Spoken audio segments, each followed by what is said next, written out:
The Zephyrian outpost on Kepler 442b had been abandoned for 3 centuries, but the defense systems never slept. Hassan pressed his back against the crimson rock formation, his breath forming small clouds in the thin atmosphere. Through his helmet's HUD, he watched the spider robot patrol the perimeter of the half-buried ship. 8 articulated legs, each as thick as a man's torso, carried the mechanical monstrosity across the alien landscape with disturbing grace. Its sensor array swept the area in methodical patterns, searching for any unauthorized presence. "This is insane," Elsa whispered through the comlink from her position 30 meters to his left. "That thing has enough firepower to level a city block." "We don't have a choice," Hassan replied, checking his scanner. "The medical supplies on that ship are the only thing that can save the colony. The Crimson Fever doesn't care about how dangerous the Guardian is." The spider robot paused, its primary optical cluster rotating toward Elsa's hiding spot. She froze. After 5 agonizing seconds, it resumed its patrol. Elsa had seen these machines before, in historical archives from the First Contact Wars. The Zephyrians, a species of crystalline beings who communicated through light refraction, had created these guardians as the ultimate deterrent. They were programmed with one simple directive: eliminate all threats to Zephyrian assets. No negotiation, no mercy. Just cold, efficient termination. But the Zephyrians had been gone for generations, wiped out by a supernova that consumed their home system. Their outposts scattered across the galaxy remained as tombs, guarded by machines that didn't know their masters were extinct. "I'm going in," Hassan said, adjusting his equipment belt. "Wait, what's your plan?" Elsa demanded. "You can't just walk up to it." "Watch me." Before she could protest further, Hassan stepped out from behind the rock formation.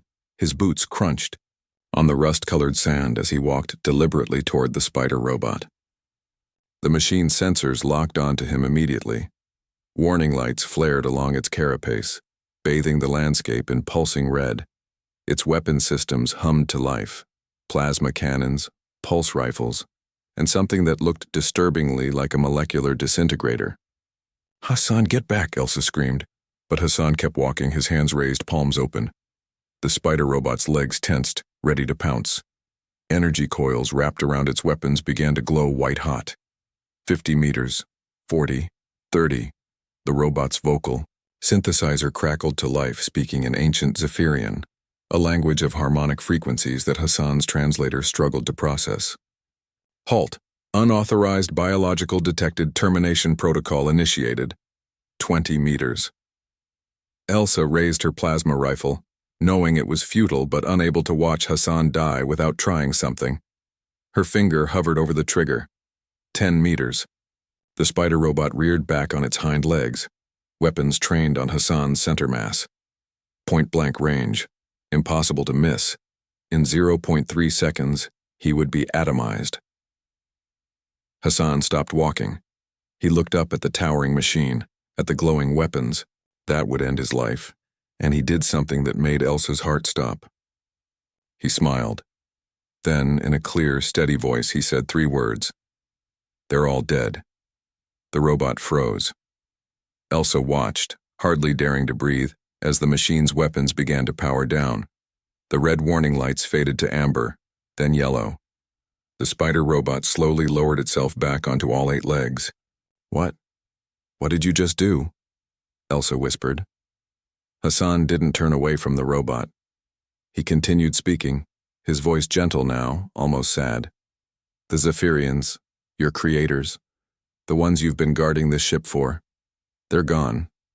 Their sun went supernova 300 years ago. There's no one left to protect this for." The spider robot's optical clusters dimmed. It stood motionless, processing information that fundamentally contradicted its core programming. Elsa realized what Hassan had done. He hadn't attacked, hadn't tried to sneak past or disable it. He'd told it the truth, a truth that changed everything. "Querying stellar databases," the robot announced. Its sensors swept the sky, analyzing starlight and cosmic radiation patterns. Minutes passed. Elsa slowly approached, keeping her weapon lowered. Finally, the robot spoke again, and Elsa could have sworn there was something different in its synthesized voice. Something almost like grief. Confirmed. Primary star Zephyria Prime. Supernova event recorded. Biological signature database. No matches in detectable range. Conclusion.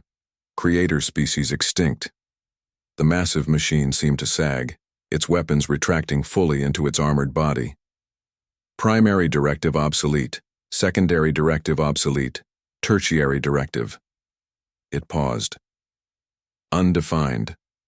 Hassan took a step closer. You've been alone for a long time, haven't you?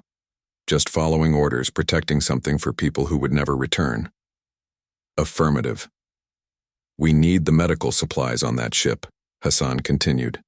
My people, humans, we're dying from a disease. Children are dying. The medicine in there could save thousands of lives. Zephyrian lives are gone, but human lives can still be saved. Isn't that worth something? Isn't preserving life what you were really built for? The spider robot's optical clusters focused on Hassan, then swiveled to scan Elsa, then out toward the horizon where the human colony struggled to survive. Analyzing request. Redefining primary directive parameters. Elsa held her breath. New primary directive. Established. Preserve biological life. Zephyrian assets to be repurposed for humanitarian purposes. The spider robot moved aside, its massive form no longer blocking the ship's entrance. The sealed door began to unseal with a hiss of pressure equalization. Medical supplies located. Inventory transmitted to your systems. Assistance required with transport? Hassan grinned. That would be helpful, thank you. As they loaded the precious cargo, Elsa watched the ancient guardian machine work alongside them, its movements careful and precise, a weapon of war, now a tool of mercy. All because one human had the courage to speak the truth with compassion, rather than attack with weapons. How did you know that would work? She asked Hassan. He shrugged. I didn't, but I figured. Even machines, built for killing, were created by living beings who valued something. Maybe deep in its programming it understood that life, any life, was worth protecting. I just had to help it see that its purpose wasn't obsolete. It had just evolved. Above them, the alien stars wheeled through the sky, indifferent to the small moment of connection between human and machine. But in that moment on that distant world, 3 words had changed a destiny. They're all dead had become not an ending, but a new beginning. The colony would live. And the last guardian of a dead civilization had found a reason to keep guarding, not possessions, but hope.